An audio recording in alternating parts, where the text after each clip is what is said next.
அழகானவர் அன்பு நேசர் ஆற்றி தேற்றும் தாயுமானவர் பரிசுத்தர் நீர் பரிசுத்தரே படைத்தவர் நீர் பாத்திரரே உம்மார்பு சாய்ந்து உம்மோடு இருப்பேன் உயிரோடு வாழும் என் வாழ்நாளெல்லாம் உமக்காகவே நான் உயிர் வாழ்ந்திருப்பேன் உம்மோடு என்றும் வாழ்ந்திடவே நீரின்றி என்னில் நிலையேதும் இல்லை உம்மாலே அன்றி உயர்வேதும் இல்லை நீரின்றி என்னில் நிலையேதும் இல்லை உம்மாலே அன்றி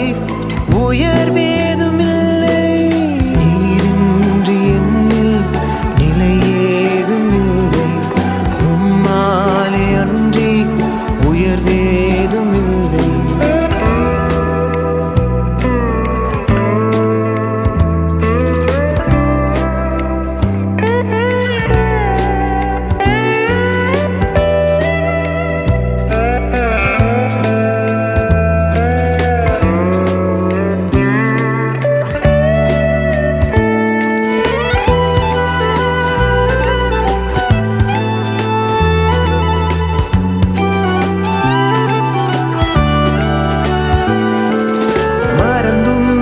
மறுதளித்தேன் மனம் போல வழி நடந்தேன் மனதுருகி என்னையும் மன்னித்தீரே உமக்காக தேர்ந்தெடுத்தீர் உமதாவி என்னில் ஈந்தீர் உம்மையே நம்பி ஜீவிப்பேனையா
இனிமேலும் வாழ்வு இல்லை என்ற போது இனியவும் சத்தம் நானும் கேட்டேன் கலங்காதே என்று கரம் பிடித்தீரே கல்வாரி அன்பால் என்னை மூடினீர் உம்மன்பு மாறாதது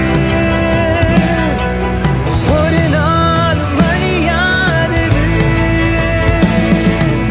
உம்மன்பு மாறாதது ஒரு நாளும் அழியாதது நீரின்றி என்னில் நிலையேதும் இல்லை உம்மாலே அன்றி உயர்வேதும் இல்லை நீரின்றி என்னில் நிலையேதும் இல்லை உம்மாலே அன்றி உயர்வேதும் இல்லை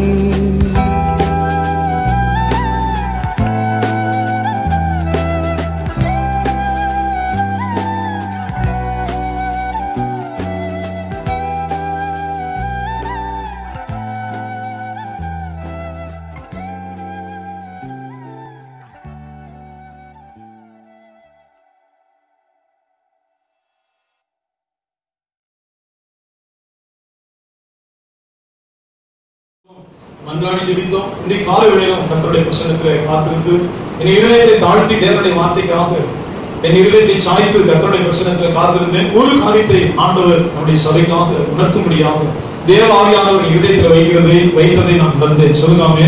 வசனம் சொல்லுகிறது, பரிசுத்த வேத புத்தகத்துல ஜெயம் கொள்ளுகிற மனுஷனுக்கு கர்த்தருடைய வார்த்தை சொல்லுகிறது. பிசாசு எப்போதுமே சத்தியத்தை புரட்டுகிறவனா இருக்கிறான். சொல்லுங்க அல்லேலூயா. ஒரு மனுஷன் என்னை அடிக்கிறான்னு வச்சுக்கோங்க, உலகம் என்ன சொல்லுங்க, திருப்பி ஒரு அடி அடிச்சா நீ ஜெயம் கொள்றவன்னு சொல்லு. சொல்லுங்காமே. ஒரு மனுஷன் என்னை அடிச்சுட்டான், நான் திருப்பி அவன் அடிச்சா அவனை கீழே தள்ளிட்டா நான் ஜெயித்தவன்னு உலகம் சொல்லுது. ஆனா ஆண்டவருடைய பார்வையில் அவன் தோற்று போனவனா இருக்கிறான். ஆண்டவருடைய பார்வையில் அவன் விழுந்து போனவனா இருக்கிறான்.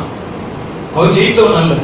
கர்த்தருடைய பார்வையில நான் சொல்லுங்க, இயேசு கிறிஸ்துடைய பார்வையில ஜெயித்தவன் யாருன்னு இன்னொரு கண்ணத்தை காட்டுறவன் தான். அதனாலதான் கிறிஸ்தவர் எங்கே கொண்டு வைக்கிறோம். அல்லேலூயா. கர்த்தருடைய வார்த்தை மத்தேயு சுவிசேஷத்தை படிக்கும் போதே ஆண்டவர் அங்கதான் தொடங்குறார். ஒரு கண்ணத்துல அறிந்தா ஒருவன் உன்னை ஒரு மைல் தூரம் வர பலவந்தம் பண்ணினால், சத்தமா சொல்லுங்க, ஒரு மைல் தூரம் உன்னை உன்னை பலாத்காரம் இழுத்துட்டு போனா அது ரொம்ப ஈஸி நினைக்கிறீங்க. இல்ல, இயேசு கிறிஸ்து சுவிசேஷத்துல சொல்லும்போது அது ஈஸி கிடையாது. ரோம போர்ச்சேவர்கள் தங்களுடைய ஆயுதத்தை தூக்கிட்டு வருவாங்க. ரோம போர்ச்சேவருடைய காலத்துல சாலைகள் போடப்பட்டது. அந்த கல்லை வெட்டி சதுரமா வெட்டி சாலைகள் குதிரை போடுறதுதான் பெரிய சாம்ராஜ்யத்தை ஆண்டு கொண்டிருந்தார். அந்த ரோம போர்ச்சேவர்களுக்கு குதிரை போக முடியாத சூழல்லாம் வரும்போது என்ன செய்ய, தளவாடங்களை தூக்கிட்டு போவாங்க. அதுல பெரிய கேடகம் இருக்கும், கத்தி ஒன்று ரெண்டு இருக்கும், பெரிய வெட்டு கத்தி இருக்கும், ஈட்டி முனைகள் இருக்கும், சங்கிலிகள் இருக்கும். அதை போட்டுக்கிற ட்ரெஸ்ஸே வெயிட்டா இருக்கும். ஏன்னா அங்க தூரத்துல இருந்து அம்பு விடும்போது அந்த அம்பு அவனை ஒத்துறக்கூடாது. அம்பு இந்த போர் வீரன் பாருங்க, இங்க மாதிரி கிடையாது, கனவை இரும்புல செஞ்ச பட்டையா இருக்கும். அந்த உடம்பு பூரா தூரத்துல இருந்து ஈட்டி அம்பு வாள் வந்து உள்ள உடம்ப துளைக்காத கேடைய மாதிரி போட்டுருக்கும். அந்த ட்ரெஸ் கனமா இருக்கும். அவன் மனுஷன் தான் டயர்டாயிடுவான். நாம் சத்தியத்தை புரிந்து கொள்ள சரித்திரத்துக்கு போறோம். அவங்க இடத்துக்கு போகணும், குதிரை போக முடியாத இடத்துக்கு போகணும், அரெஸ்ட் பண்ணணும். இன்னைக்கு போலீஸ் வந்து அரெஸ்ட் பண்றது, ஜீப் போக முடியாத இடத்துக்கு போலீஸ் எப்படி போகும்? ஒருத்தர் நைட்ல தான் அரெஸ்ட் பண்ணுவாங்க, ஏன்னா காலையில அரெஸ்ட் பண்ணுவாங்க. 12 மணிக்கு மேல பகல் விடிய நேரத்துல போலீஸ் வராது. நைட் நேரம் இல்லைன்னா அதிகாலை நேரத்துல எங்குமே போலீஸ் போகும். அப்பதான் படுத்திருக்கேன் சொல்லாமலாம் போய் ஒரே முடியும். அப்ப இந்த ராணுவம் போகும் பொழுது இவன் ஏகப்பட்ட வெயிட் தூக்கி போவான். இந்த வெயிட்டை தூக்கி போனா களைச்சு போயிடும். சொல்லுங்காமே, களைச்சு போயிடும். இப்ப அந்த ராணுவத்துக்கான அந்த அரசாங்கம் சட்டம் போடுது, ராணுவம் உனக்கு வேலை செய்யுது. நீ போற வழியில எவனையாவது பார்த்தீங்கன்னா உன் மூட்டை அவன் தோல் மேல வை, நீ ஃப்ரீயா போ, அவன் தூக்கிட்டு வரட்டும். எப்படி சட்டத்துக்கு வருது? சொல்லுங்காமே, உன் வீட்டை தூக்கி அவன் மேல வை, அவன் தூக்கி போட்டோம், நீ ஃப்ரீயா போ. அது உங்களுக்கு சட்டம். பாஸ் கொடுத்த மாதிரி அரசாங்க பஸ்ல வேலை பார்த்தனால ஒரு பாஸ், நீங்க வேணாலும் போங்க. அவர் அரசாங்கத்துக்கு வேலை செஞ்சிருக்காரு, அது பாஸ் கொடுத்தாங்க. அது மாதிரி அப்ப பாஸ் தூக்கு மூட்டையா அவன் தூக்கி அடுத்த பேர் வச்சுருவாங்க. அதனால நிறைய பேர் சண்டை போடுவாங்க. ஓ மூட்டை இருக்கிற நானா கிடைச்சாங்க சண்டை போடுவாங்க. அதனால நிறைய பேர் சாவாங்க. அது படம் கத்தியை உருகி போட்டுருவாங்க. அந்த ரோம போர்வையை என்ன செய்வாங்கன்னா பட்டு முருகி ஒரே படம் போட்டு போயிட்டே இருக்கும். அடுத்த அரசாங்கத்துக்கு ஏன் நீ தூக்கல, கலவரங்கள் வரும். ஆண்டவர் சொல்றார், தீமையோடு நீ எதிர்த்து நிற்க வேண்டாம். சொல்லலாமே, சத்தியத்தை நாம் ஆழமாய் புரிந்து ஒரு இடத்துல ஆண்டவர் சொல்லுங்க, ஆனா நம்ம மிஞ்சுக்கிறோம், எதிர்த்து நிற்காத. ஒருவன் உன்னை ஒரு மைல் தூரம் உன்னை கூட்டிட்டு போகணும், பலவந்தம் பண்ணினான். அந்த வார்த்தை பண்ணாமே பிரியப்பட்டு நீ 50 கிலோமீட்டர் திருப்பி போய் அடுத்த ஆளுக்காக கொண்டாப்பா 50 கிலோமீட்டர் எவ்வளவு தூரம் கொண்டு வரும் யாரும் கேட்போம். சொல்லுங்காமே, ஏன் ஆண்டவர் சொல்றாரு, உனக்கு பலன் இங்கே இல்லை, நீ விரும்பாம நீ சகிக்கிற, ஆனா பலன் உனக்கு இங்கே இல்லை. அவன் தான் ஜெயம் கொள்ளுகிறவன். உலகம் வந்து இங்க எனக்கு மரியாதை வேணும், இங்கே எனக்கு புகழ் வேணும், நீ தான் நானா, நீ பெரியாளா நான் பெரியாளா, நீ ஜெயிச்சா நான் ஜெயிச்சேன். இவனுக்கு இங்கேயோட முடிஞ்சது. ஆண்டவருக்கு சொல்லுகிற சத்தியம் என்ன? சொல்லுங்காமே, ஆண்டவருக்கு அவனுக்கு சொல்லுகிற சத்தியம் என்ன? கர்த்தருடைய பிள்ளைகள் விசுவாசிகளுக்கு உனக்கு இங்கே பலன் இல்லை. சொல்லுங்காமே, உன்னை நெஞ்சுக்கு துன்பப்படுத்தி இல்லாத உன் பேரை சொல்லுவார்கள். இயேசு கிறிஸ்து பேர்ல சொன்னாங்க, பவுல் பேர்ல சொன்னாங்க, பேதுருடைய பேர்ல சொன்னார்கள், அப்போஸ்தலர்கள் பேர்ல சொன்னார்கள். எல்லா இடத்துலயும் அப்போஸ்தலருடைய படிக்க, இயேசு கிறிஸ்துடைய நாடு எல்லா படிக்க பொய்ச்சாட்சிக்காரரை நிறுத்தினார்கள். ஒவ்வொரு வேலையும் சொல்லு பொய்ச்சாட்சி சொல்லும்படி மனுஷரை நியமித்தார்கள். இன்னைக்கு கோர்ட் வாசல் ஆள் இருக்கலாம், பார்த்தேன்னு சொல்றது வச்சுப்பாங்க. கூலிப்படை காசு கொடுத்தீங்கன்னா அதுக்கு நான் பார்த்தேன், அவர் திட்டத்தை பார்த்தேன், அடிச்சதை பார்த்தேன், ரெடிமேடாவே அவர் இருந்திருப்பான். பொய்ச்சாட்சிக்காரர் இப்போ உண்டானது இல்லை, ஆண்டவருடைய நாள்ல இருந்து பொய்ச்சாட்சிக்காரர். பொய்ச்சாட்சிக்காரர்களை ஏற்படுத்தி அவருக்கு பணம் கொடுத்து அவன் வந்து ஆமா பார்த்தேன், 3 நாள் இடிச்சு கட்டேன்னு சொன்னாரா, ஆமா தூசித்தாரா, ஆமா எல்லாத்துக்கும் ஆமான்னு சொல்றதுக்கு ஒரு பேய் கூட்டம், பொய்ச்சாட்சி கூட்டம் இருக்கும். ஆனால் அவர்கள் தேவனுடைய பரலோகத்தில் பிரவேசிப்பதே இல்லை. அதனாலதான் பொய்யர் அனைவரும் முதல் வார்த்தையில் ஆரம்பித்து வெளிப்படுத்த விசேஷம். அப்ப கர்த்தருடைய பரிசுத்தவான்கள் தேவனுடைய பிள்ளைகள் புரிந்து கொள்ளக்கூடிய சத்தியம் புதிய ஏற்பாட்டில் தொடர்ந்து ஆண்டவர் சொல்கிறார், ஒரு மைல் தூரம் போட்டால் 2 மைல் தூரம் போயிரு. சொல்லாமே உனக்கு பலன் இங்கே இல்லை. கர்த்தருடைய வார்த்தைக்கு கீழ்ப்படிகிறதுனால பலன் உனக்கு பரலோகத்தில். சொல்லாமே ஹல்லேலூயா. கர்த்தருடைய விசுவாசிகள், ரட்சிக்கப்பட்ட விசுவாசிகள் அப்படிதான் ஆவியில வளர்ந்தார்கள். இவர்கள் ஜெயம் கொள்வதாயிட்டார். எனக்கு ரொம்ப கஷ்டமான ஒரு அனுபவம் ஏற்பட்டது. ஒரு ஐயா ஊழியர் சொன்னார், ஒரு பிரதர் நெசப்படியை சேர்ந்தவர். அவர் திருமணமே செய்து கொள்ளாம ஒரு கிட்டத்தட்ட 60-70,000 ரூபாய் சம்பளம் வாங்குவார். ரொம்ப வருஷம் சர்வீஸ் பண்ணுவார். 60,000 ரூபாய்க்கு நல்ல சம்பளம் வாங்கக்கூடிய மனுஷன் ஊழியத்துக்காக வந்து திருமணமே செய்து கொள்ளாம தன் பணத்தை பூரா எளியவர்களுக்கு வேலை செய்வார். படிக்காத பிள்ளைகள், திருமணம் சிரமப்படுறவங்க, குடும்பத்துல கஷ்டப்படுறவங்க பணத்தை பூரா கொடுத்துட்டு அவர் வீட்டு வாடகை சாப்பாடு தான் அவர் செலவு. குடும்பமே அவருக்கு கிடையாது. ஸ்டீவன் தானே ஒரு பேரு, மார்ட்டின். இப்ப கிருபையினால பரிசுத்த ஆவி பெற்று பெந்தகோஸ்து சபை ஊழியராக மாறினார். மேல போய் குற்றச்சாட்டு சொல்லி போலீஸ் ஸ்டேஷன்ல கொண்டே வச்சு அவர் செருப்பால் அடிச்சு வீட்டுக்குள்ள போய் பெண்களை பிடித்து வைத்தாரு. பிள்ளைகளோட தவறாக நடந்தாரு. சின்ன ஆண், இந்த ஹோமோசெக்சுவல்னு சொல்லுவோம், ஆணோட ஆண், அந்த மாதிரி சின்ன பையங்களோட தப்பா நடந்தாருன்னு வக்கீல்களே சேர்ந்து சொல்லி கொடுத்தாரு. நாங்க இங்க இருந்து அவருடைய காரியத்துல ஒரு 4-5 பேர் எல்ஐசி சார்பா இருந்தா கொஞ்சம் பேர் போயிருந்தோம். அப்பதான் நான் நேரடியாக சந்தித்தேன். நம்ம அப்ப முதலாக நம்மளோட கோபம் வர வச்சு சண்டை எடுக்க முயற்சி பண்றது அன்னைக்கு சமையல் கொடுத்து ட்ரெயினிங் சொல்ல முடியாத சபையா இருக்கிறதுனால சொல்ல முடியாத நீ உங்களுக்கு இருக்கு மனைவி எல்லாம் நீங்க தொழில் செய்ய அனுப்பி குறைக்க வேண்டியது. நமக்கு கோபம் வர எந்த அளவுக்கு கோபம் கொந்தளிக்குமோ அந்த வார்த்தைகள்லாம் சொல்லி நம்ம சண்டை கொடுத்தது நான் உணர்ந்தேன். சொல்லுவாமே உங்களுக்குலாம் எதுக்கு மனைவி, இதை விட மோசமா இதெல்லாம் மரியாதைன்னு சொல்லுவோம். இது பூரா அவ்வளவு திட்டை வாங்கி சகித்துக் கொண்டு போலீஸ் ஸ்டேஷன் போயிட்டு அவருடைய காரியத்தை பற்றி முழுசா போய் குற்றச்சாட்டு சொன்னார்கள். பல தந்திரங்கள் பண்ணாங்க. எப்படியாவது சண்டைக்கு இருக்கணும், ஒருத்தவங்களுக்கு இவர் பேசினார் தள்ளினார், எங்களை போட்டு அடிச்சு எங்க மேலே வளர்த்து போட அவருடைய தந்திரம். ஆனால் தேவ ஆவியானவருடைய கிருபையில் அப்படி பொறுமையோடு ஏன் இது சொல்கிறேன்னா, கர்த்தருக்கு சொல்லுகிற வார்த்தை ஒரு மனுஷன் யார் ஜெயம் கொள்ளுகிறார், தேவனுடைய பார்வையில ஆவிக்குரியவர்கள் தான் ஜெயம் கொள்கிறார்கள். சொல்லாமே மாம்சத்துக்குரியவர்கள் ஜெயம் கொள்வதில்லை, தேவன் அதை அங்கீகரிப்பதில்லை. தேவன் இதை அங்கீகரிப்பதில்லை. மாம்சத்துக்குரியவர்கள் தேவன் ஏற்றுக்கொள்வதில்லை, முடிவு வெற்றி பெறுவதில்லை, அங்கீகரிப்பதில்லை. God will never accept their offerings. ஆண்டவருடைய சந்நிதியில பிரீதியா இருக்கிறார். சொல்லாமே தேவனுடைய பரிசுத்தம். இந்த மாதிரி காரியங்கள் நிறைய நெருக்கப்பட்டிருக்கிறது. ஏதை சொல்கிறேன்னா, நாம் இதன் மூலமாய் தான் கத்தர் கொண்டு போறோம். இதுதான் கத்தர் நம்ம பலம் வச்சிருக்கோம்.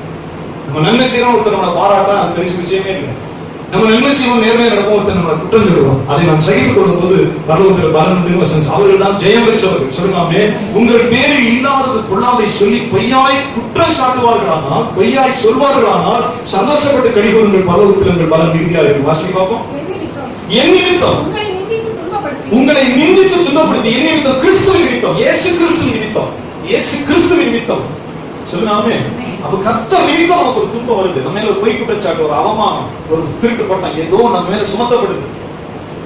அதுதான் ஆண்டவர் சொல்லுங்க, என் நிமித்தம் உங்களை துன்பப்படுத்தி. வாசிங்க. பலவித தீமையான மொழிகளையும் உங்கள் பேரில் பொய்யாய் சொல்வார்களானால் பாக்கியவான்களாய் இருப்பீர்கள். சந்தோஷப்பட்டு கலிகூறுங்கள், பரலோகத்தில் உங்கள் பலன் மிகுதியாய் இருக்கும். சொல்லாமே 2 காரியம். ஒண்ணு, தேவனுக்காக நாம் கொடுப்பது நம்முடைய கிரியைகள்ல அவரோட வருகிறது. நம்மளுடைய செய்கிற கர்த்தருக்கு கொடுக்கிறோம், ஒரு தியாகம் செய்யணும், ஒரு மனுஷனுடைய துன்பத்திலே பங்கெடுத்துக் கொள்கிறோம். நம்முடைய செயல்களுக்கு தான் கர்த்தருடைய ராஜ்யத்தில் பலன் வருகிறது. அதைத்தான் சொல்கிற ஆண்டவர். அவருடைய கிரியைகள் அவரோட கூட போகும். சொல்லுங்காமே ஒரு தேவ மனுஷன், ஒரு ரட்சிக்கப்பட்ட மனுஷன் இந்த பூமியில கண்ணை மூடும்போது எது அவரோட போகும்? புகழா? அப்படி நினைச்சோம்னா டிவி பார்த்துட்டு உட்கார்ந்துக்க வேண்டியதுதான். ஒரு ரட்சிக்கப்பட்ட மனுஷனோட கூட வரக்கூடியது எது? அவர் பெரிய ரெவரண்ட் பாஸ்டர், டிவி படிச்சவர், அது வேலைக்காக. ஒரு தேவ மனுஷன், ரட்சிக்கப்பட்ட மனுஷனோட மனதோடு புதைக்கும் போது அவரோட கூட வருவது எது? அதைத்தான் ஆண்டவர் வெளிப்படுத்தினே சொல்றார். அவர்கள் கிரியைகளோட கூட போகும். சொல்லாமே ஆனா உலகம் அதை சொல்றது இல்லை. உலகம் டிவியில பார்க்கிறோம், ஒரு பெருசவர், அவர் புகழ் பெற்றவர், அவர் இப்படி ஏதோ நான் அவரை சொல்லல, ஒரு பொதுவா சொல்றேன், அவர் இப்படி சாதிச்சவர், இப்படி போனவர், இவர் சிறந்த பேச்சாளர், இது இங்கே முடிஞ்சிடும். ஆவிக்குரிய மனுஷன், ஒரு ரட்சிக்கப்பட்ட மனுஷன், ஒரு பரிசுத்தவானுடைய விசுவாசம் எதுல இருக்குன்னா அவருடைய கிரியைகளோட. இதைத்தான் எழுதுன்னு சொல்றார் ஆண்டவர். அவருடைய கிரியைகளோடு கூட போக எழுதி வை. பரிசுத்தவான்களோட கூட போவது புகழ் கிடையாது. நான் புகழ் பெற்றவனா வாழ்ந்தேன், அது உன்னோட கூட போகாது. பரலோகத்தில் அவனுக்கு பலனை கொண்டு வராது. இது எழுதுன்னு சொல்றார் ஆண்டவர் வெளிப்படுத்தின விசேஷத்துல.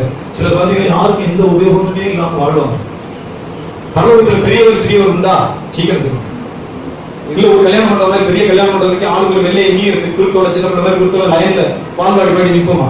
பரலோகத்தை பற்றி என்ன சொல்றது வேணும்? சொல்லுங்க ஆமே. சொல்லுங்க பாஸ்டர் நீங்க. பரலோகத்துல எல்லாருக்கும் ஆளுக்கு ஒரு வெள்ளை எங்கேயும் ஒரு குருத்தோட இல்லைன்னா ஒரு வீட வச்சு வரிசையா மண்டபமா இருக்குமா? இல்லை.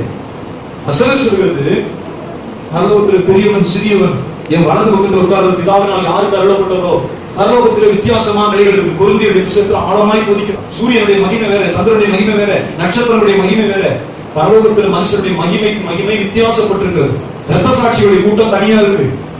கர்த்தருக்காக பாடல் குறித்துடைய கூட்டம் வித்தியாசமா இருக்கு. கர்த்தருக்காக உத்தமமாய் நடந்த ஊழியர்களுடைய கூட்டம் வித்தியாசமா இருக்கு. வெளிப்படுத்துற விஷயத்தை நீங்க ஆழமாய் படித்தா பரலோகம் முழுவதும் ஒரே மாதிரி இல்லை. அதனாலதான் அவருடைய கிரியைகள் அவரோடு கூட போகணும். சொல்லு அவருடைய கிரியைகள் அவரோடு கூட போகும். சொல்லுனாமே அவருடைய கிரியைகள் அவரோடு கூட போகுது. பூமியில தேவனுக்காக அவர்கள் பட்ட பிரயாசங்கள், அவர் அனுபவித்த வேதனைகள், தேவனுடைய சுவிசேஷ வேலைக்காக, ஊழியத்துக்காக. அதனாலதான் வசனம் சொல்கிறது அவர்களின் பிராணனுக்காக என் கழுத்தை கொடுத்தவர்கள். யார் எழுதுகிறார்? அவங்க எழுதுகிறார். ஆக்கிலா பிரிஸ்கிலா பத்தி சொல்றாங்க. அவங்களுக்கு பிள்ளை வச்சா சொல்லப்படல, ஒரு குழந்தை இல்லாத ஒரு குடும்பம். ஆனா முழுமையாக ஊழியத்திலே ஈடுபடுத்திக் கொண்டு பவுலையும் தன்னிடத்தில் சேர்த்துக் கொண்டு பவுலுக்கு சாப்பாடு கொடுப்பாங்க. ஆக்கிலா பிரிஸ்கிலா ஒரு குடும்பம், பவுல் தனியாக ஊழியம் செய்கிறான். அவனை தன் வீட்டில் சேர்த்துக் கொண்டு அவனை ஆதரித்து என் பிராணனுக்காக அவர்கள் தங்கள் கழுத்தை கொடுத்தவர்கள் பவுல் எழுதுகிறார். அவருடைய பெயர்கள் ஜீவ புஸ்தகத்தில் இருக்கிறது வசனம் சொல்லி பவுல் எழுதுகிறார். சொல்லுங்க. அப்ப மனுஷனுடைய கிரியைகள் அவரோடு கூட உறுதியின்றோம். அதுதான் வெளிப்படுத்துற விசேஷத்துல கர்த்தருக்குள் மரிக்கிறவர்கள் இது முதல் பாக்கியவான்கள் என்று எழுது. அவர்கள் தங்கள் பிரயாசங்களை விட்டு ஓய்ந்து இளைப்பாறுவார்கள். அப்புறம் என்ன இருக்கு? வாசிங்க பார்ப்போம். 14ஆம் அதிகாரம் 14-13 வாசிங்க. பின்பு பரலோகத்திலிருந்து ஒரு சத்தம் உண்டாக கேட்டேன். அது கர்த்தருக்குள் மரிக்கிறவர்கள். கர்த்தருடைய பிள்ளைகள் கவனிக்க. நம்முடைய மரணம் லாசர் போன்றதா இருக்கலாம். லாசர் மரித்தது போல யாரும் கவனிக்கப்படாம, யாரும் புகழாம, ஒரு பெரிய அட்வர்டைஸ்மெண்ட் இல்லாம லாசருக்கு எல்லாம் ஒண்ணும் கிடையாது. குப்பை செத்தார் அவ்வளவுதான். ஆனா தேவதூதர்கள் அட்வான்ஸா நின்னாங்க. நான் அடிக்கடி தியானித்துட்டே இருக்கேன். அடிக்கடி தியானம் பண்ற பகுதி அது ஒரு பகுதி. அட்வான்ஸா 2 பேர் நிக்கிறாங்க. கர்த்தருடைய தூதர்கள் தேவனுக்கு பிரியமான லாசரை கொண்டு போகும். சொல்லுங்க. லாசருக்கு என்ன அட்வர்டைஸ்மெண்ட்? குப்பை மேடு. பசியை ஆத்திக்கிறதுக்கு ஆசையா இருந்தா, ருசியா சாப்பிடுறதுக்கு ஒண்ணு கிடைக்கல. ஆண்டவர் அதை மறைக்காம சொல்லு, ருசியா சாப்பிடுறதுக்கு கிடைக்கல, பசிக்குமே, டைமான பசிச்சிடும், குப்பை மேட தேடி பார்க்கறான். ஏதாச்சும் பசியை ஆற்றிக்கொள்ள அவன் ஆசையா இருந்தான். ஆண்டவர் மறைக்காம சொல்ல, அவனுடைய வாழ்க்கை அவ்வளவு பரிதாபம். நாய்களை விரட்டி விடுறதுக்கு உனக்கு பலன் இல்லை. பருவ நாய் ஒரு பக்கம் பிச்சுக்கிட்டு, எவ்வளவு ஒரு வேதனை நிறைந்த ஒரு ஜீவியம். உயிர் போயிட்டா தேவையில்லைன்னு நினைச்சிட்டு இருக்கிறான். போக மாட்டேங்குது. உயிர் போயிடுச்சுன்னா நமக்கு தேவையான போகல, கர்த்தருடைய நேரத்துல தான் அது போகும். எவ்வளவு பரிதாபமான ஜீவியம் லாசருடைய ஜீவம். குப்பை மேட்டுல அது கொடுத்து கொண்ட குப்பையில பசியை ஆற்றிக்கொள்ள ஆசையா இருந்தார். அவருடைய வாழ்க்கை அவ்வளவு பரிதாபத்தில் இருக்கு.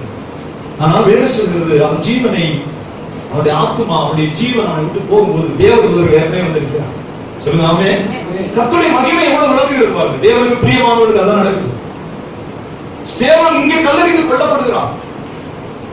கல்லெறிஞ்சு அவனை அடிச்சு ரத்த சாட்சியை கொள்றாங்க. ஆனா வானம் திறந்திருக்கிறதையும் இயேசு கிறிஸ்து பிதாவுடைய வலது வாரிசத்தில் நிற்கிறதையும் அவன் கண்டான். வானங்கள் திறந்திருக்கிறது, தேவ மகிமையை பார்க்கிறான். இயேசு கிறிஸ்து பிதாவுடைய வலது வாரிசத்தில் எழுந்து நிற்கிறார். வசனம் அப்படி சொல்லுது. இங்கே கல்லடிச்சு கொள்றாங்க. ஒரு தேவனுடைய வார்த்தையில் வாசிக்கிறோம். தேவான் இங்கே கல்லெறிந்து கொல்லப்படும் போது இயேசு கிறிஸ்து எழுந்து நின்றார். சொல்லுங்க. தேவகுமாரனாகிய கர்த்தர் இந்த ஊழியக்காரங்க சாகும் பொழுது அவனை வரவேற்கிறதுக்கு எழுந்த பாக்கியம் யாரு கிடைக்கும்? சொல்லுங்க. இயேசு கிறிஸ்து தேவனுடைய வலது வாரிசத்தில் நிற்கிறதை ஸ்தேவான் கண்டு வானங்கள் திறந்திருக்கிறது. வசனத்தை வாசிப்போம் ஒரு தடவை. அவன் பரிசுத்த ஆவியினாலே நிறைந்தவனாய் வானத்தை அண்ணாந்து பார்த்து தேவனுடைய மகிமையையும் தேவனுடைய வலது வாரிசத்தில் இயேசுவானவர் நிற்கிறதையும் கண்டு அதோ வானங்கள் திறந்திருக்கிறதையும் மனுஷகுமாரன் தேவனுடைய வலது வாரிசத்தில் நிற்கிறதையும் காண்கிறேன் என்ற இடத்துல கவனிக்க. சொல்லுங்க. அப்ப இந்த பூமியில நாம் ஆண்டவருடைய பிள்ளைகள் நாம துயரப்படும் போது பாருங்க தேவன் மகிமை அடைகிறார். அது அவருடைய சில திட்டமாக இருக்கிறது. நித்திய காலத்துக்கு அந்த மகிமை நம்மோடு வருகிறது. நித்திய மகிமைன்னு வசனம் சொல்லுகிறது. கொஞ்ச கால உபத்திரவம், ஆனா நித்திய கன மகிமையை உண்டாக்கும் வசனம் சொல்லுங்க. சொல்லுங்க. நம்ம கர்த்தருடைய பிள்ளைகள் அதுல வளர்க்கப்படணும். நம்ம விசுவாசிகள் சின்ன பிள்ளைகள் அப்படி வளர்க்கப்படணும். அதுதான் அந்த ஆவிக்குரிய சத்தியம் தான் நம்மளை ஜெயங்கொள்ளுவர்களாய் மாற்றுகிறது. சொல்லுங்க. நம்மை பிள்ளைகள் பெரியவர் உடனே எதிர்த்து பேசக்கூடாது. பெரியவர் சொன்னா உடனே எதிர்த்து பேசணும். அவர் அடிச்சா இவர் அடிக்கணும், அவர் திட்டினா இவர் திட்டணும். இவர் ஒரு குத்து குத்துனா அவரு. நாம் தள்ளப்பட்டவர்கள் தோற்று போனவர். சமீபத்தில் ரொம்ப நம்ம சோதிக்கப்படுவோம். ஏன்னு சொல்லணும்னா ஜெயம் கொள்கிறோட இங்க இருந்துதான் கர்த்தர் பிரிக்கிறார். உங்களுக்கு பல தடவை சொல்லியிருக்கேன், இன்னும் கூட ஒரு தடவை சொல்ல ஒன்றும் சங்கடம் இல்லை. ஒரு எங்களுக்கு வந்த பாக்கெட் பாடம் ரொம்ப சரியில்லாத அந்த டைம்ல பெயிண்ட் எல்லாம் கலக்குறான்னு சொன்னாங்க. டிவியில பார்த்துட்டு பாக்கெட் பாடம் பெயிண்ட்ல கலக்குறான், ஏதோ சோப்பு நிறைய கலக்கும். சரி ஒரு ஆடு வாங்குவோம் அப்படின்னு வாங்க. 7000 ஒரு 500 ரூபா நோட்டா எண்ணி 7000 விட்டுட்டு இங்கே ஜபம் பண்ணிட்டு இருக்கிறோம். இங்கே ஜபம் நாங்க அதை பண்ணிக்கிறேன், கட்டி போட்டு கொலையை கட்டிட்டு இங்கே ஜபம் பண்ணிட்டு தேடி போனா அங்க இன்னொரு இடத்துல கட்டி அங்கே கட்டிட்டு ஒரு மணி போடுச்சு. மிக்கேலு யாரும் தெரியல. இன்னொரு போய் அங்க போனா மறிச்சுக்கணும். ஏன்னு சொல்றேன்னா அது ஒரு டைம் ப்ராசஸ். போலீஸ் ஸ்டேஷனுக்கு போறோம். இன்னும் ஒரு சிலர் வந்து இந்த 2-3 அவங்களோட வீட்டான அடியால் மாதிரி வச்சு கொண்டு போய் பிடிச்சு கொண்டு வரதை பார்த்துக்கிறோம். அப்படி பல யோசனை இருக்கு. எனக்கு 10 நாளா தூக்கம் வரல. இப்படி பண்ணிட்டாங்க, தூங்க முடியல. நைட்லாம் தூக்கம் வர மாட்டேங்குது. ஏன் உங்களுக்கு இது மாதிரி இருக்கலாம்? போராட்டம் அப்படின்னு சொல்லுவோம். இதை 2ல ஒன்று பார்க்கணும். ஒண்ணு இதை விடணும், இல்லைன்னா ஏதாவது நடவடிக்கை எடுக்கணும். இந்த உடல் நமக்கு என்னதான் வருதுன்னு பார்க்கணும். சாப்பிட முடியல, கோபம் கொந்தளிக்குது, தூங்குறது, இப்படி பகிரங்கமா பண்ணிட்டாங்க. சொல்லுங்க, கிட்டத்தட்ட 10 நாள் என்னால தூங்கவே முடியல. ஐயா சாமி இறக்கப்பட்டு வாங்கிட்டு தொலைன்றது. ஆனால் தேவன் ஒரு காரியத்தை செய்தார். என் ஆத்மா விட்டு அகல்படியாக சொல்லுங்க. அது ஒரு பெரிய துயரமான சம்பவத்தை கடந்து அதுக்கு சில பாடுகள் இருக்கு. அப்புறம் கூட்டு வந்து கோயில சத்தியம் பண்ணு, ஒரு 5000 ரூபாய் நாங்க தரோம். கொஞ்ச நாள் கழிச்சு அப்ப ஆண்டவரே மன்னிச்சு எழுதிட்டு இந்த நினைவு இல்லாம போகணும்னா எனக்கு தெரியாது. பணம் போறது பிரச்சனை இல்லை. இப்படி நம்ம ஏமாத்திட்டாங்களே, இப்படி நம்ம வஞ்சகம் பண்ணி இப்படி பண்ணிட்டாங்களே, இந்த நினைவு என்னை பொழுது தூங்க முடியும். இதை மட்டும் என்னை ரீச் பண்ணிட்டேன்னா எனக்கு தேவை. ஆண்டவர் இதை செய்வார். இப்ப வந்து நான் தூங்க முடிஞ்சு சொல்லுங்க. இது சில நேரம் வஞ்சிக்கப்படுகிறோம், இழந்து போகிறோம், சில நேரம் ஏமாற்றப்படுகிறோம், நேருக்கு நேரம் மோதுகிறோம். அப்ப என்ன முடிவெடுக்கிறோங்கிறதா, என்ன முடிவை நம்ம எடுத்து கொண்டு போகிறோங்கிறதா அது முக்கியமானதா இருக்கிறது. அது நம்ம நிம்மதியை எடுக்குது. இது இப்படியே இருக்கணுமா, இதுல 2ல ஒண்ணு பார்க்கணுமா? சொல்லுங்க. கடைசியா திரும்ப நீங்க எதையும் பார்க்க வேண்டாம். ஒரு சத்து பசியா இருந்தா இப்படியா இருக்கு ஆதாரம். அவனுக்கு மாடு குழிய விழுந்துச்சுன்னா, அவனுடைய மாடு குழிய விழுந்துச்சுன்னா உடைஞ்ச வரைக்கும் சரி ஆண்டவரே சோதம் அப்படின்னு சொல்லாத அது என்ன செய்யும்? தூக்கி விடும். எப்படி சொல்றாரு? மாத்தி சொல்றாரு. சத்துரு பசியா இருந்தா செத்து ஒளி. இவ்வளவு நாள் அதை ஜெபம் பண்ணிக்கிறேன் அப்படின்னு சொல்லாத அவனுக்கு நல்ல பிரியாணி கொடுத்தது வாங்கி போய் கொடு. தண்ணி பாட்டோட சேர்த்து முட்டையுடன் பிரியாணி தண்ணி பாட்டையும் சேர்த்து கொடுத்துரு. உபாகமத்திலே சொல்றாரு, நீ அவனுக்கு கொடுக்கலைன்னா ஆண்டவர் தன்னுடைய கோபத்தை மேல விட்டு திருப்பிடுவார். அவர் நடவடிக்கை எடுக்கிறத அவர் வித்ரா பண்ணிடுவார். இன்ட்ரெஸ்டா படிச்சு பாருங்க. நீ அவனுக்கு ஓடி போய் நன்மை செஞ்சு உபாகமத்திலே சொல்றாரு, பழைய ஏற்பாட்டை அவன் கொடுத்துடு. நீ அவன் சந்தோஷப்படுவாயா, அவன் கஷ்டப்படுறதை பார்த்து நீ சந்தோஷப்படுவாயா, அவர் எடுக்கிற நடவடிக்கை விட்டு பின்வாங்கிடுவார். நீ அவனை மோதிக்கிற வேண்டியதான். அவர் உனக்காக வேலை செய்ய மாட்டார் ஆண்டவர். உபாகமத்தில் மோசே மூலமாய் சொல்கிற வார்த்தை. அவனுக்கு கழுத விழுந்துச்சுன்னா ஓடி போய் தூக்கி விட்டுறதுனால அவர் சேமத்தை விரும்பு. சொல்லுங்க. இதுல நம்ம என்ன ஆவிக்குரிய சத்தியத்தை புரிந்து கொள்ளணும்னா, திராசை நான் வச்சிருக்கிறேன், அது நான் என்ன செய்யணும் எனக்கு தெரியும். யாரை எப்படி நடத்தணும், என்ன செய்யணும், யாருக்கு கொடுக்கணும், யாருக்கு நிறுத்தணும், அதெல்லாம் எனக்கு தெரியும். தேவன் சொல்லுகிற சத்தியம் அதுதான். இந்த கணக்கு வழக்கம் உனக்கு புரியாது, நான் பார்த்துக்கிறேன். உனக்கு சொன்னதை நீ கீழ்ப்படிஞ்சிரு, அவ்வளவுதான் விஷயம். ஆவிக்குரிய சத்தியத்தினுடைய மகிமை உனக்கு நான் என்ன சொல்லணும் அதுக்கு கீழ்ப்படிஞ்சு. நீ உன்னுடைய அறிவை கொண்டு நீ திராசை நிற்க வேண்டாம். எனக்கு தெரியும் நான் என்ன செய்யணும், எனக்கு தெரியும். சொல்லுவாமே, கூட்டுறது, குறைக்கிறது, நிறுத்துறது, கொடுக்கிறது, செஸ் விளையாடுற ஒரு காயத்துக்கு இங்க வைக்கிறது, ஒரு காயத்துக்கு அங்கே வைக்கிறது. சொல்லுவாமே, எனக்கு பிடித்த ஒரு வார்த்தை, வேதாகமம் ஆவிக்குரிய ரகசியங்களை கொண்டது. பரிசுத்த வேத புத்தகம் ஆவிக்குரிய ரகசியம் கொண்டது. மாம்சத்தின்படி ஒரு வேலை செய்கிறது. ஒரு சுருக்கமாக ஒரு காரியத்தை பார்க்கிறோம். யாக்கோபு ஒரு திருமணத்தை செய்கிறார். ஆசைப்பட்ட பொண்ணு ராகேல். சொல்லுங்க. ராகேலுக்காக 7 வருஷம் ஆடு மேய்ச்சிட்டு இருக்கிறார். அவள் மேல் வைத்த பிரியத்தினால் 7 நாள் மாதிரி போயிடுச்சு. அவ்வளவு அந்த பொண்ணை லவ் பண்ணி ஆசைப்பட்டு எப்படியா என்னைக்கு கல்யாணம் பண்ணணும் வாஞ்சையோடு இருக்கு. அவன் மாமன் வீட்டுல போய் ஆசைப்பட்டு வேலை செய்யறான். 7 வருஷம் வெயில் ஆடு மேய்த்து கொண்டு அலைகிறான். 7 வருஷம் 7 நாள் பாட்டு போயிடுச்சு. ஆனா இவன் பண்ண அநியாயத்துக்கு அவனுக்கு திராசுல தீர்க்கணுமா இல்லையா? தகவல் கண்டு கூடாதனால அவனை ஏமாத்திட்டான். அன்னைக்காரர்கள் இருக்கிற ஏசா கூழ் கொடுத்தா, ஒரு கேசரியை கொடுத்தா, அவன் சேஷ்ட புத்திர பார்த்து வாங்கிட்டான். சிவப்பு கூழ் கேசரி எவ்வளவுதான் விஷயம். அவன் கெஞ்சினான், பசியா இருக்குன்னு இதை கொடுக்க கூடாதா? சுந்தரக்கு மாத்து ஏமாத்துறது. பசியா இருக்கேன், ரொம்ப களைச்சு போய் வந்திருக்கேன் வேட்டைக்கு போய், இந்த சிவப்பு கூழ்ல எனக்கு கொஞ்சம் கொடு. சொல்லுவாமே, சிவப்பு கூழ்ல அப்படி என்ன இருக்கோ தெரியல. ஆனா வேதம் சொல்கிறது அவன் அலட்சியக்காரன். ஏசாவை பற்றி வேதம் சொல்றது கர்த்தருடைய ஆசீர்வாதத்தை உணராதவன், கர்த்தருடைய வார்த்தைகளை உணராதவன், அலட்சியம் பண்ணக்கூடியவன் வேசி கள்ளன் வசனம் சொல்றார். வேசி கள்ளனாக அடையக்கூடியது ஏசா ஆவிக்குரிய ஆசீர்வாதத்தை அவருக்கு அறிவே இல்லை. வேட்டைக்கு போவான், வேசி கள்ளனாக அடைவான்.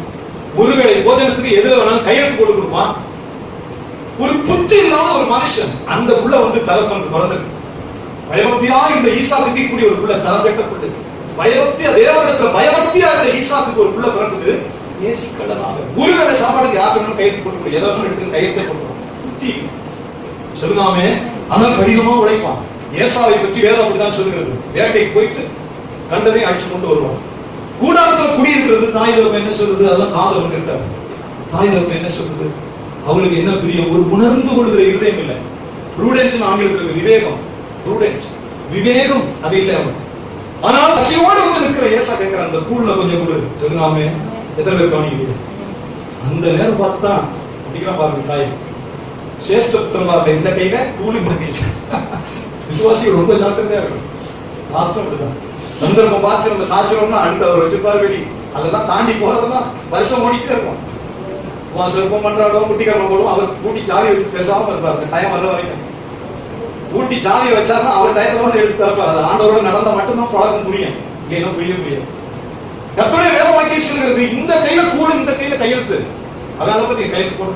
சேஷ்டபுத்திரவா எல்லாம் அவனுக்கு சேரட்டும். எனக்கு இந்த கூடு இப்ப கிடைக்கிற கேசரி கிடைச்சா போதும். சொல்லுங்காமே, தன் சகோதரனை வஞ்சித்து ஏமாற்ற தகப்பன் கண்ணு போயிடுச்சு. கண்ணு போன தகப்பன் ஏமாத்தலாமா? கண்ணு போயிடுச்சு. அப்ப போய் தகவல் ஏமாத்தி ரெண்டு ஏமாத்தி முடிச்சு அங்க ஓடி போய் சேர்ப்பதான் கர்த்தராக கிறிஸ்துல எழுதி வச்சிருக்காரு வரிசையா. சரி வந்து சேருங்க. இவனோட பெரிய நாள் அங்க வச்சிருக்க லாபம் 14 வருஷம் 20 வருஷம் ஏமாத்தலாம் பாருங்க. நான் நினைக்கிறேன் ஒரு ஆளுக்கு 10 வருஷம் கர்த்தர் கணக்கு போட்டார். அண்ணனை ஏமாத்திட்டான், இதுக்கு ஒரு 10 வருஷம். அப்பாவை ஏமாத்திட்டான், அதுக்கு ஒரு 10 வருஷம். டோட்டலா சேர்த்து 20 வருஷம். 20 வருஷம் அங்க போய் மாட்டான். 7 வருஷம் வந்து மேய்க்கிறான். அடுத்து மகளுக்கு 7 வருஷம், 14 வருஷம், 6 வருஷம் மறுபடியும் தட்டமா வேலை பார்க்கறேன். 20 வருஷம் வேலை பார்க்கறேன். 10 தடவை சம்பளத்தை குறைச்சா யாராவது வேலைக்கு போவாங்களா? யோசிச்சு பாருங்க. 20 வருஷம் வேலை பார்க்கறான், 10 தடவை சம்பளத்தை குறைக்கிறான். வருஷம் 2000 ரூபாய் கூட்டினா கூட 10 வருஷத்துக்கு 20,000 ரூபாய் போயிடும். ஆனா அவன் போய் சேர்ந்த இடத்துல 10 தடவை குறைச்சிட்டே வரான். 10 தடவை. ஏன்னா ஒப்பந்தப்படிதான் அந்த காலத்துல சம்பளம். 10 தடவை குறைச்சு கீழே கொண்டு வந்துட்டான். பாட்டி கசைக்கு குடிக்கிறான். யாக்கோபுக்கு ஜீவனை வெறுப்பாரு. என்னடா ஆண்டவர் அவனுக்கு எதிராக இருந்தார். வேதத்தை வாசித்தார். அவர் அந்த டைம் வர வரைக்கும் அவனுக்கு எதிர்த்து இருக்கிறார் ஆண்டவர். இவர் போட்ட ஒப்பந்தம் பூரா இவனுக்கு விரோதமாவே மாறுது. அப்படி கொண்டு குவிக்க கசைக்கு அப்படி வாழ்க்கை கசப்பா மாறிட்டே வருது. அது ஒரு அற்புதமான பகுதி. நம்முடைய வாழ்க்கையை அடிக்கடி தியானிக்க வேண்டிய பகுதி யாக்கோபுடைய ஜீவியம். சொல்லாமே, அது முக்கியமான ஒரு காரியம் வருது. 2 பேருக்கு இடையில மாட்டிக்கிறவன் லேயா. லேயா யாக்கோபுக்கு திருமணம் அவள் விரும்பவே.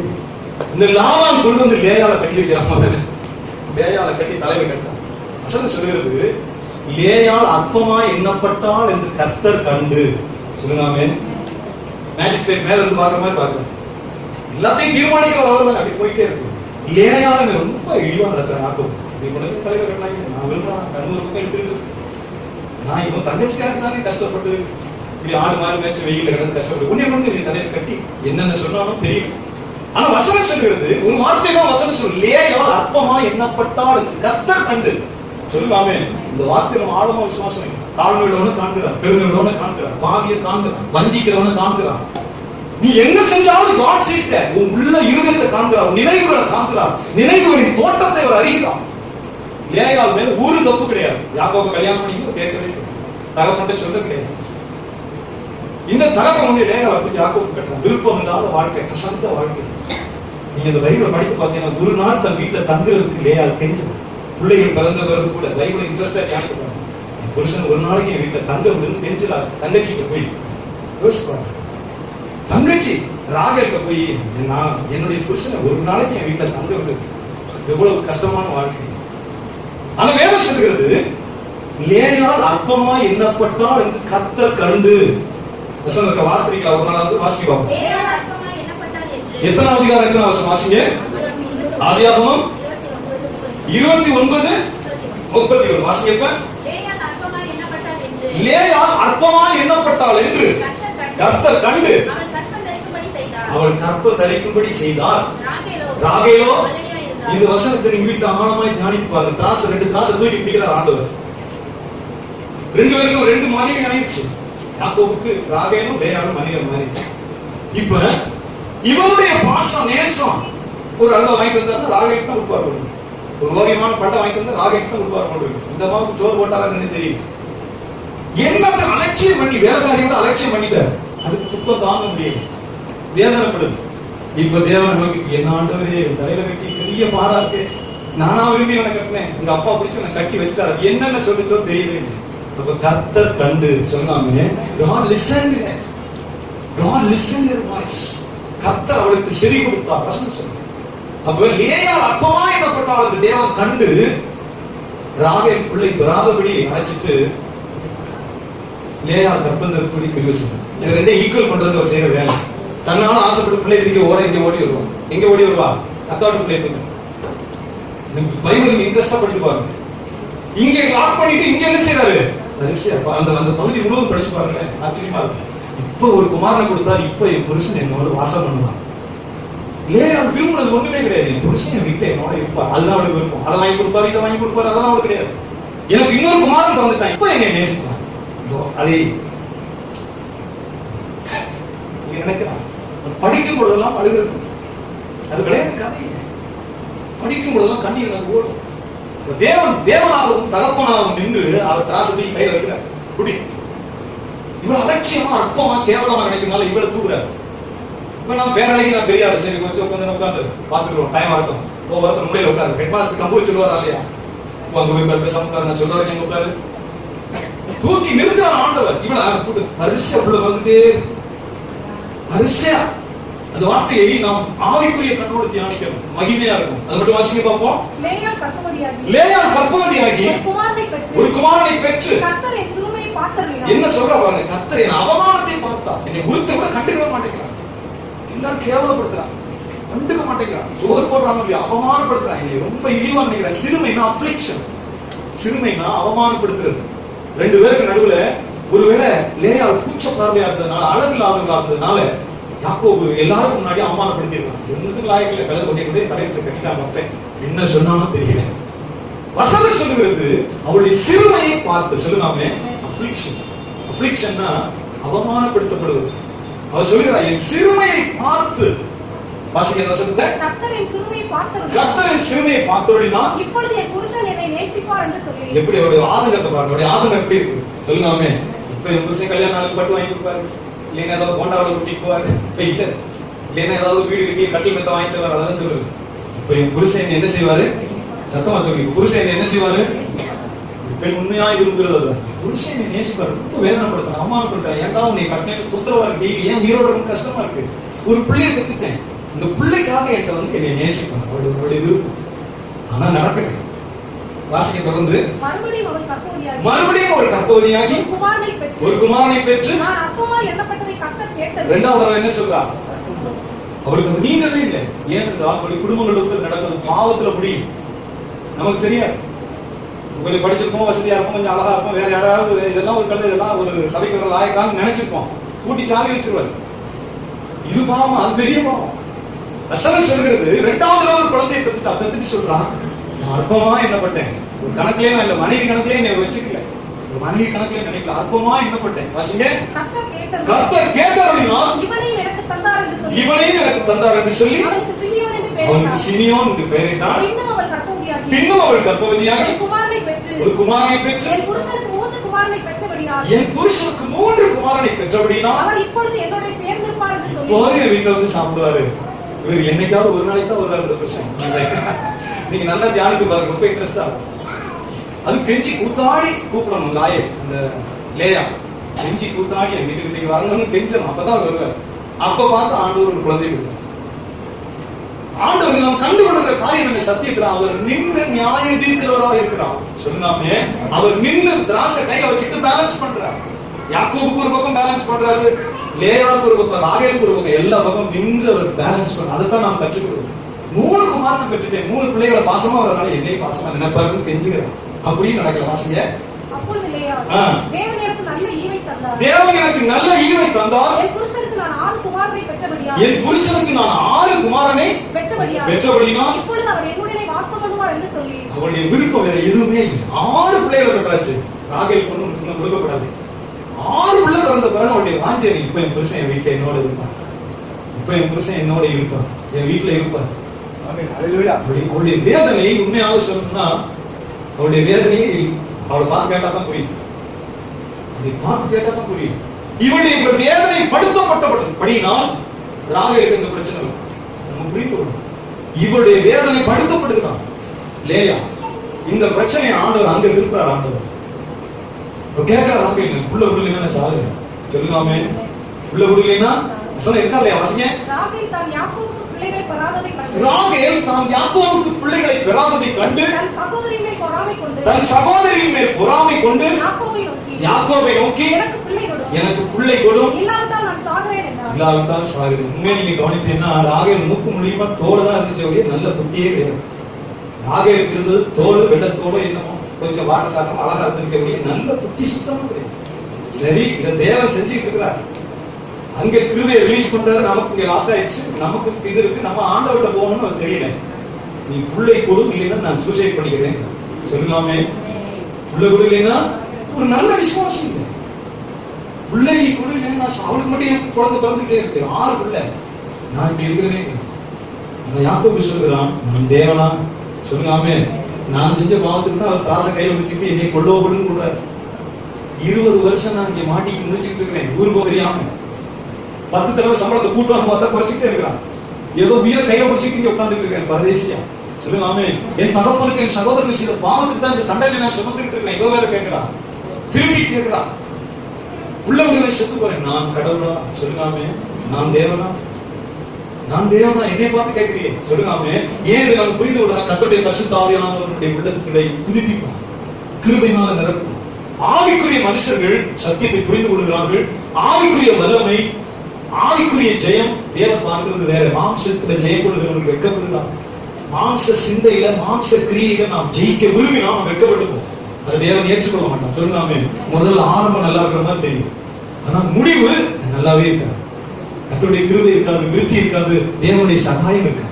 மாம்சத்துல முடிவு, மாம்சத்துல சிந்தனை, மாம்சத்துல நாம் செய்கிற காரியங்கள் சொல்லுங்காமே முடிவிலே ஆசீர்வாதம் பெறாது. யாக்கோபுடைய தொடக்கம் மாம்சம். தகப்பனை ஏமாத்திடுவான், சந்தர்ப்பம் கிடைச்சிச்சு. அண்ணனை ஏமாத்திடுவான், சந்தர்ப்பம் கிடைச்சிச்சு. ஆனா போகிற இடத்துல கர்த்தர் அதை சரி கட்டுகிறார். நீதியை பாருங்க, ஆண்டவர் சரி கட்டுறார். இந்த பூமியில ஒரு தேவ விஷயத்தோட முடிப்போம். ரட்சிக்கப்பட்ட மனுஷனுக்கு இந்த பூமியில நீதி சரி கட்டப்படும். அவிசுவாசிகளுக்கு வேற, கடவுள் அறியாத மனுஷனுடைய தண்டனையும் நியாய தீர்ப்பும் வேற. ரட்சிக்கப்பட்ட மனுஷன், ஒரு பாஸ்டர், ஒரு தேவ மனுஷன், ஒரு விசுவாசிக்கு கர்த்தர் நீதி சரி கட்டுறது வேற. சொல்லுவாமே, நீதியை சரி கட்டித்தான் நம்ம பரவத்துக்கு போக முடியும். ஹல்லேலூயா. நீ மலையில இருந்து எங்களுக்கு தண்ணி வரும், இங்க விழுகிற தண்ணிக்கெல்லாம் பைப் போட்டுருவாங்க, அங்க போய் விழும். அதுக்கு முடிஞ்ச அளவுக்கு வடிகட்டி, பில்கெல்லாம் வச்சு வடிகட்டி மறுபடியும் அதை எடுக்கும். ஆண்டவர் பூமியில நமக்கு சரி கட்ட அவர் நீதி உள்ளவரா இருக்கும். அதனால வசனம் சொல்கிறது, தேவனுடைய நியாய தீர்ப்பு எங்க தொடங்குது? சீக்கிரம் சொல்லுங்க, சீக்கிரம் எங்க தொடங்குது? கர்த்தருடைய நியாய தீர்ப்பு அவருடைய வீட்டுல தொடங்குது. அதனாலதான் 7 வீட்டுல முதல்ல தொடங்கினார் ஆண்டவர். பழைய ஏற்பாட்டு காலத்துல இஸ்ரவேல் மக்களை தண்டிக்கிறதுக்கு முன்னாடி ஏலியுடைய வீட்டுல தொடங்குறார். சுத்தமா அடிக்கிறார் வாசல். ஏலி அப்படி வெடரி முறிந்து விழுந்து செத்து போகிறார். மனை அப்படி பிரசவிக்கணும் குடிந்த பிள்ளையை பெற்றெடுக்கிறார். பயப்படாத, நீ ஆம்பளை பிள்ளையை பெற்ற. அவளுக்கு சிந்தையே கிடையாது. கடவுளுடைய பெட்டியை பெலிஸ்தட்ட போயிடுச்சு. கர்த்தருடைய ஆலயத்துல பூமி எங்கிலும் ஆசீர்வதிக்கிற பெட்டி சத்துருடைய கையில போயிடுச்சு. வெறும் ஆலயமா இருக்கு, தேவனுடைய பெட்டியை கையில மகிமை இல்லை. மகிமையே இஸ்ரவேலை விட்டு போயிடுச்சு. கர்த்தருடைய வெறும் ஆலயம், கர்த்தர் இல்லாம வெறும் ஆலயம் இருக்குன்னு சொல்லி அவர் சொல்கிறார். அவள் உயிரை விடுகிறார். பிள்ளை மட்டும் தான் உயிரோடு. அந்த பிள்ளைய ஏன் உயிரோட வைக்கிறார் தெரியுமா? பிச்சை எடுத்து பிள்ளைய உயிரோட வைக்கிறார். சத்தியத்தை மறைக்காம சொல்லுங்க. சாமுவேலை கொண்டு தீர்க்கதரிசியை கொண்டு ஏலிக்கு தான் சொல்ல முடியும், பிறக்க பிறப்புல பிச்சை எடுக்கும். ஏன் தெரியுமா? கர்த்தருடைய ஆலயத்துல 12 கோத்திரங்கள், எல்லா ஜனங்களும் தசமமாக கொடுக்கணும். ஏலிக்கு கொடுக்கணும். 7 வீட்டு பிள்ளைகள் ஊழியம் செய்யணும். ஜனங்களுடைய பாவம் மன்னிப்பு ஜெபிக்கணும், மழை வரலை நான் ஜெபிக்கணும், யுத்தத்துக்கு போன ஜெபிக்கணும், 7 வீட்டு பிள்ளைகள் தான் பலி செலுத்தணும், தூபம் காட்டணும். ஜனத்துக்கும் ஆண்டவருக்கு நடுவுல 7 வீட்டு குடும்பம் நிற்கணும். பிரதான ஆசாரியை கொடுக்கணும். அவருக்கு பெரிய வங்கி போடணும். ஏராளமான காரியம் சொன்னார் ஆண்டவர். இஸ்ரவேல் மக்கள் ஆசீர்வதிக்கப்படணும்னா கர்த்தருடைய ஆலயத்துல வந்து ஏலியின் இடத்துல தசமபாகம் பலி செலுத்தணும். இது ஒப்பந்தம்.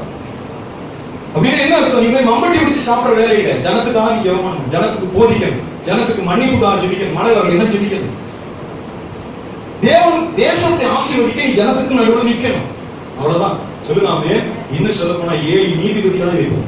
நியாயம் விசாரித்தான் 40 வருஷம். ஏலி நீதிபதியாக இருந்து 40 வருஷம் விசாரித்தான். சொல்லுதாமே. ஆனா அவனுடைய பிள்ளைகள் அவர்கள் இருந்த பதவி தெரியல. கர்த்தர் வைத்திருந்த பெரிய இடத்தை அவருக்கு தெரியல.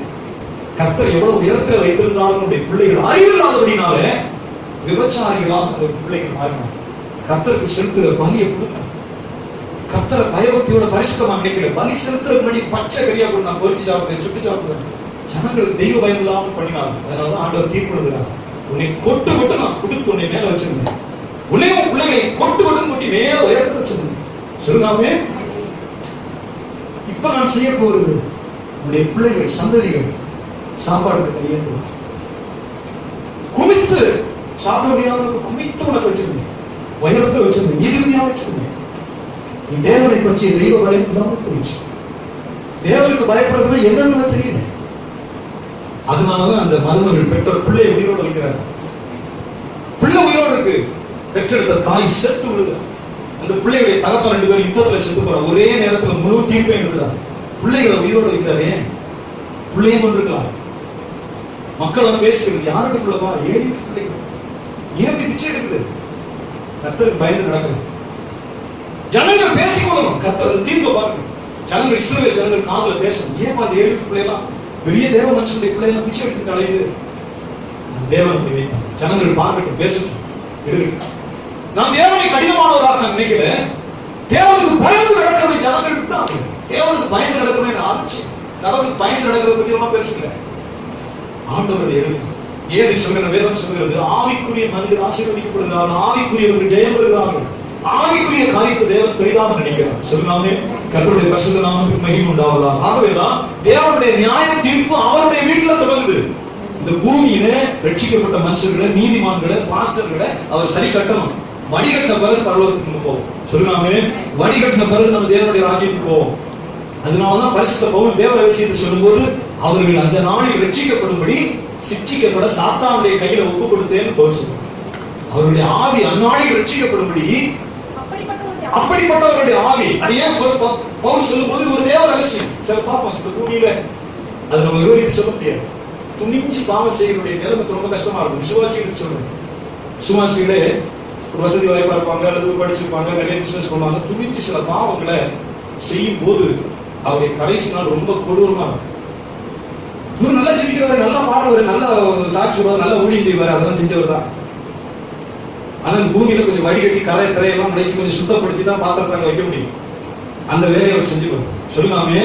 அது மக்களுக்கு புரியாது. ஏன் இவருக்கு இப்படி பாடி ஆடி பிரசங்கம் இவருக்கு ஏன் இப்படி? அது இதாவது சுத்தம் இங்க கொஞ்சம் கரெக்ட் பண்ணணும், இங்க வடிகட்டணும், இங்க தொடச்சு சுத்தப்படுத்தி தான் பீரோல ஏற்றி வைக்க முடியும். இப்படி அவர் கொண்டு போக முடியாது. சொல்லுங்க. அதை வாசிக்கிற பரிசுத்த பவுல் சொல்ற வாசிங்க. அப்படிப்பட்டவருடைய ஆவி கர்த்தராகிய இயேசு கிறிஸ்துவின் நாளிலே ரட்சிக்கப்படும்படி மாம்சத்தின் அழிவுக்காக. என்ன அழிவுக்காக? திருப்பி சொல்லுங்க. என்ன அழிவுக்காக? மாம்சத்தின் அழிவுக்காக. நம்ம மாம்சமும் ரத்தமும் தேவனுடைய ராஜ்யத்தை சுதந்திரித்துக் கொள்ளாது. மாம்சமும் ரத்தமும் தேவனுடைய ராஜ்யத்தை சுதந்திரித்துக் கொள்ளாது. இந்த மாம்சத்தை அழிவுக்கு ஒப்பு கொடுக்கிறார். உயிரோடு இருக்கும்போது, மரித்த பிறகு கிடையாது. மரித்த பிறகு கிடையாது. உயிரோடு இருக்கும்போது வியாதிக்கும், தண்டனைக்கும், துயரத்துக்கும், அவமானத்துக்கும் இந்த சரீரத்தை தள்ளுறாரு. இது தள்ளும்போது என்ன செய்யறாரு? பிசாசு கையில ஒப்படைக்கிறார். நாம் மேலோட்டமா சுவிசேஷமே காரணம் பிரசங்கம் பண்ணக்கூடாது. ஒரு விசுவாசி, ஒரு கர்த்தருடைய ஊழியக்காரர் துணிஞ்சு பாவம் செய்யும் போது, தொடர்ந்து பாவம் செய்யும் போது, தேவனுடைய கோபத்தை வந்து சுமக்கும் போது கடைசி நாள் என்ன செய்யறாருன்னா பவுல் சொல்றான், அப்படியே விட்டு விடுங்க. அந்த ஆவி மறுபடியும் வசனத்தை வாசிப்போம். அப்படிப்பட்டவருடைய ஆவி கர்த்தராகிய இயேசு கிறிஸ்துவின் நாளிலே ரட்சிக்கப்படும்படி மாம்சத்தின் அழிவுக்காக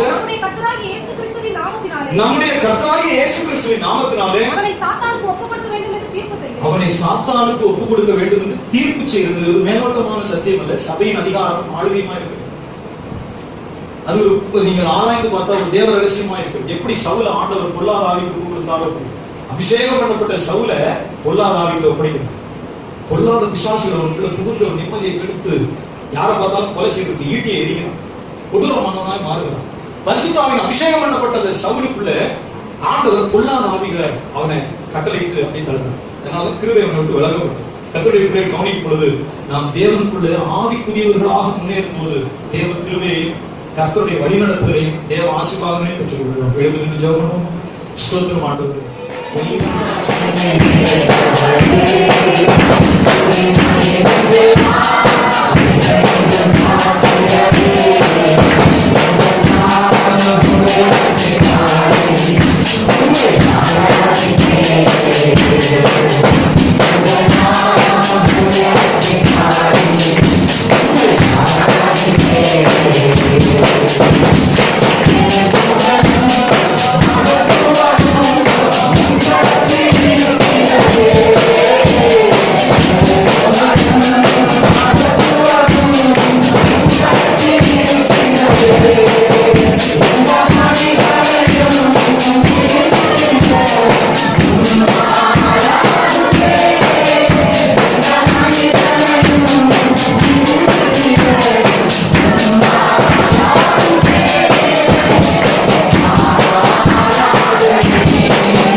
பரிசுத்தமுள்ள பிதாவே, கிருபை நிறைந்த ஆண்டவரே, நன்றியோடு நாங்கள் உம்மை துதிக்கிறோம். சர்வ வல்லவரே உம்மை துதிக்கிறோம். மகிமையின் ராஜாவை உம்மை துதிக்கிறோம்.